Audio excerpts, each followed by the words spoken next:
This is Optimal Finance Daily, episode 382, Gaming the System with Rewards Credit Cards, Part 1, by Mr. Money Mustache of MrMoneyMustache.com. And I am Dan, your host. I'm here each weekday for you, reading to you from some of the best personal finance blogs on the planet. And if you have any topic requests for us, please do come share those over at oldpodcast.com.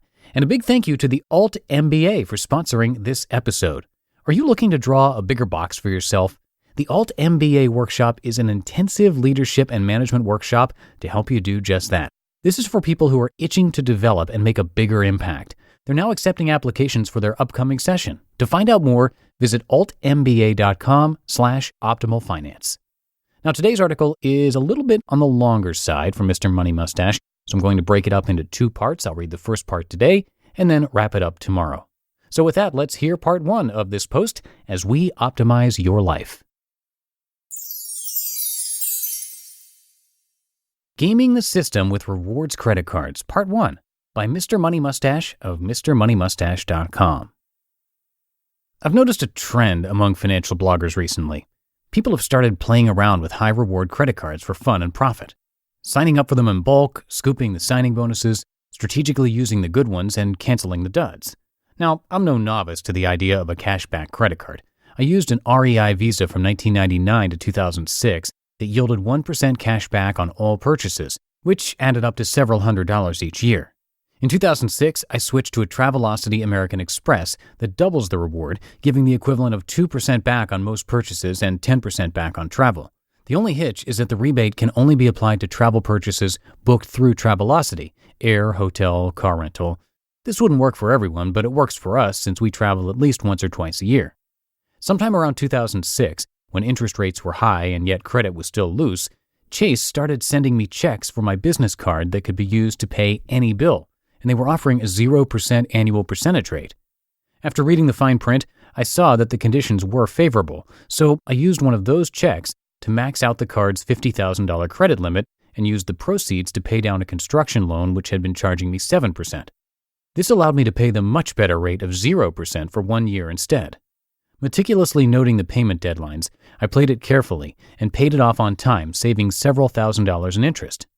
Today, the credit card companies still send similar checks, but they now have much sneakier conditions, like 0% APR for 1 year, except a fee of $10 or 3% of the balance, whichever is greater. Excuse me, but that's a 3% APR, about the same as my existing home equity line of credit. Trying to mislead customers like that is a huge fail and should be illegal. So I now mutter a few swear words at the bank as I shuttle each of these offers from the mailbox to the document shredder. But this year I've noticed another opportunity opening up. Credit cards that pay you an absolute shitload of money to sign up. In the olden days, people would sign up for a card for something silly, like a t-shirt or a little clock radio. The banks surely had a good laugh since on average each new customer yielded thousands of dollars of profit for them through transaction fees paid by stores and through charging people hilariously high interest rates for short-term loans, which they miraculously paid willingly. They built an army of slaves paying 18% interest plus various ridiculous surcharges and fees on money that was really worth somewhere between 3 to 7%. Slowly, capitalism has escalated the battle, and the card issuers are being forced to compete for slaves. They do this by offering an ever-increasing share of profits back to the consumers. Now it has reached the point where you'd be a fool to sign up for any card offering less than a $100 reward for joining, and some will pay $400 to $500. As far as I can tell from reading the user agreements, there is no unusual downside to these cards. There's no annual fee, and the cashback and benefits are competitive with older cards. One friend of mine makes quite a game of this, keeping a bouquet of 14 active cards in a special folder and cranking all sorts of manufactured spending through them. He also works the swag bucks system and various other coupons and gift cards. But this is too much of a job for a retired man like me. If I'm going to take action on a consumer deal where I am effectively doing battle with a clever demon who's trying to fool me, it had better pay me several $100s and take only a small number of hours of total work. So, motivated by the idea of sharing the story with you, I used myself as a guinea pig and signed up for a Chase Ink business card that came in the mail, directed to my business name. The card was offering a $400 sign-up bonus. The tale below describes the experience. I applied online using the web address specified in the paper mailing, including a specialized offer code. This went smoothly, Other than some brain-dead features in the online application page, like initially rejecting my business's tax ID number because I included the hyphen that the government uses when issuing the number. Hint to Chase Bank programmers. Parse the f***ing character string and remove the hyphen yourself instead of rejecting the whole application and pissing off the user. The card came within a week with an $8,000 credit line. Not the biggest account in the world, but still plenty of spending room for my little construction business. There was the usual sticker on the front telling me to call to activate your new card. When I called, the automated system asked me to enter the last 4 digits of my card, so I did.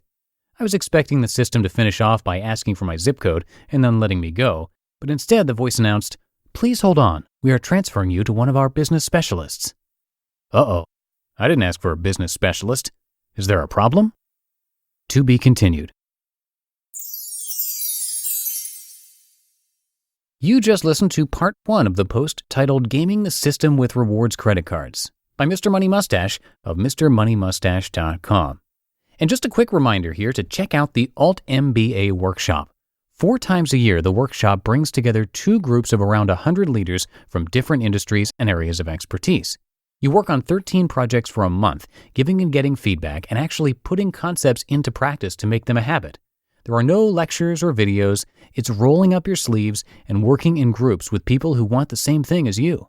It is challenging, a 4-week experience of basically drinking from the fire hose, but the alumni will tell you it's definitely worth it. Plus, it has a 96% completion rate. Come by their site to learn more. Go to altmba.com/optimalfinance, and for special consideration, mention this podcast and let them know that I sent you. Again, that's altmba.com/optimalfinance, and a big thank you to the Alt MBA Workshop for their support in helping to keep this podcast going. And that's it for today. Have a great rest of your day, everybody, and I'm going to see you once again in tomorrow's show where we'll continue this post. That's where your optimal life awaits.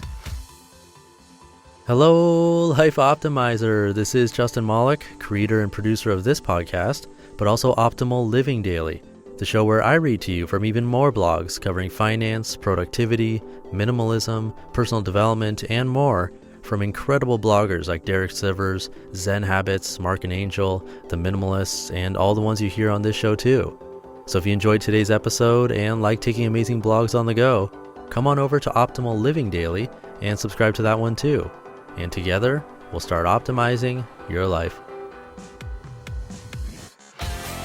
You've been listening to Optimal Finance Daily. Be sure to hit the subscribe button to stay up to date on each new episode and head to oldpodcast.com. That's OLDpodcast.com for a free gift as well as more actionable tips and resources to help you maximize your potential.